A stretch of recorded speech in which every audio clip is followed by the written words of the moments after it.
ప్రియమైన దేవుని పిల్లలారా, ప్రభువైన యేసు క్రీస్తు వారి పేరట మీ అందరికీ వందనాలు. ప్రభువు పేరట మీ అందరికీ శుభములు, దీవెనలు కలుగునుగాక.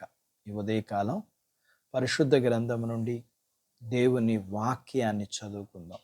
కొరింథీయులకు రాసిన మొదటి పత్రిక 1వ అధ్యాయము 18వ వచనాన్ని చదువుకుందాం. సిలువను గూర్చిన వార్త నశించుచున్న వారికి వెరితనము గాని, రక్షించబడుచున్న మనకు దేవుని శక్తి. దేవుడు తన మాటలు మన కొరకు దీవించునుగాక. ఆమేన్. ప్రియమైన దేవుని పిల్లలారా, రోగి లక్షణాలను బట్టి రోగము యొక్క తీవ్రత ఎంత అనేది తెలుస్తుంది. రోగం బాగా ముదిరి మందులు పని చేయకపోతే దేవుని మీద భారం వేయటం తప్ప చేయగలిగింది ఏమీ లేదు. శరీరానికి స్వస్థత కావాలంటే దేవుడు బాగు చేస్తాడు. మరి దేవుని మీదనే తిరుగుబాటు చేసి నశించిపోయే వారిని ఎవరు బాగు చేస్తారు? మనం నశించిపోతున్నామో లేదో మనకెలా తెలుస్తుంది? ఇప్పుడున్న టెక్నాలజీలో మనకేమి రోగాలు ఉన్నాయో స్కాన్ చేస్తే తెలిసిపోతుంది. మరి మనం పాపములో కూరుకుపోయామో, నశించిపోతుంటే మనల్ని రక్షించేది ఎవరు? ఒక్క ప్రభువు తప్ప. మనం నశించిపోకుండా కాపాడేవారు లేరు. ప్రభు అంటే వాక్యమే. వాక్యమే ప్రభువు. మనలో ఉన్న పాప రోగం ఏ స్థాయిలో ఉందో తెలుసుకోవాలంటే వాక్యం ద్వారా మనల్ని మనం స్కాన్ చేసుకోవాలి. కానీ మనకి వాక్యం అంటే పడదు.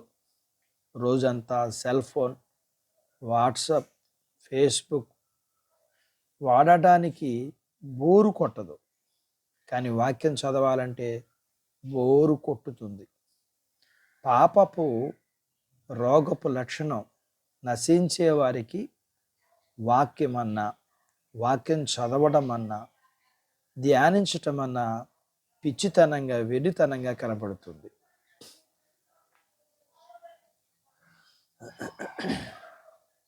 మన హృదయములోని తలంపులను, ఆలోచనలను శోధించి మనలను సక్రమమైన మార్గములో నడిపించే వాక్యమును నిర్లక్ష్యం చేయడం వల్ల మనలో పాపం పేరుకుపోతుంది. క్రమం తప్పకుండా వాక్యాన్ని చదివిన వాక్యాన్ని ధ్యానిస్తూ అది మన తలంపుల్లోనికి, ఆలోచనలోకి మాత్రమే కాకుండా శరీరంలోకి ప్రవేశించి ఎముకల్లో ఉండే మూలుగులో కూడా వెళ్ళి రక్తంలో కూడా కలిసిపోదు. పౌలును సర్పం గరిచినప్పుడు ఆ విషం ఆయనకి ఏమీ చేయలేకపోవడానికి కారణం అతనిలో ప్రవహిస్తున్న వాక్యం. బైబిల్ చదవాలన్నా, వాక్యము ధ్యానించాలన్నా, దేవుని పని చేయాలన్నా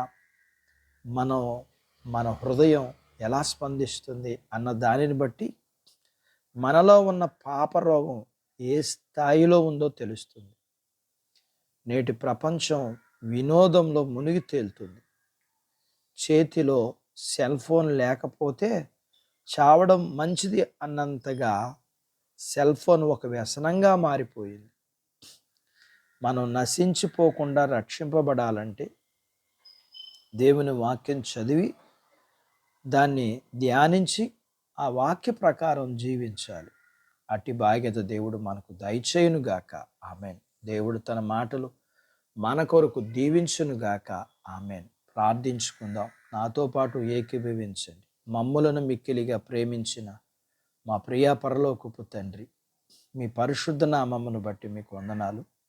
ఈ ఉదయకాలం మీ పాదాల దగ్గర మీ లేఖనాన్ని మేము ధ్యానించడానికి, మేము నేర్చుకోవడానికి మీరు సహాయం చేశారు. నేర్చుకున్న, ధ్యానించిన లేఖనపు సత్యాన్ని బట్టి నశించిపోతున్న మేము మీ వాక్యాన్ని చదువుకుని, ధ్యానించి, దాని ప్రకారం జీవించి మీరిచ్చే పరలోకపు భూ సంబంధమైన దీవులకు పాత్రలు ఒకటకు సహాయం చేయండి.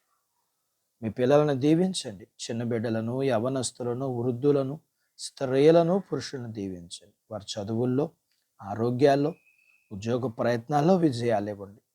ఉద్యోగాలలో ప్రమోషన్స్ ఇవ్వండి. చేతి పనులు, వ్యాపారాలు, పొలాలు, పశువుల్ని దీవించండి. అలాగే వివాహాలు కాని వారికి అవటానికి, అయిన వారికి, గర్భఫలాలు లేకున్న వారికి గర్భఫలములు ఇవ్వండి. గర్భఫలములు కలిగిన వారికి సుఖమైన ప్రసూతి ఇవ్వండి. ప్రసూతి అయిన తల్లి పిల్లలకు ఆరోగ్యాలు ఇవ్వండి.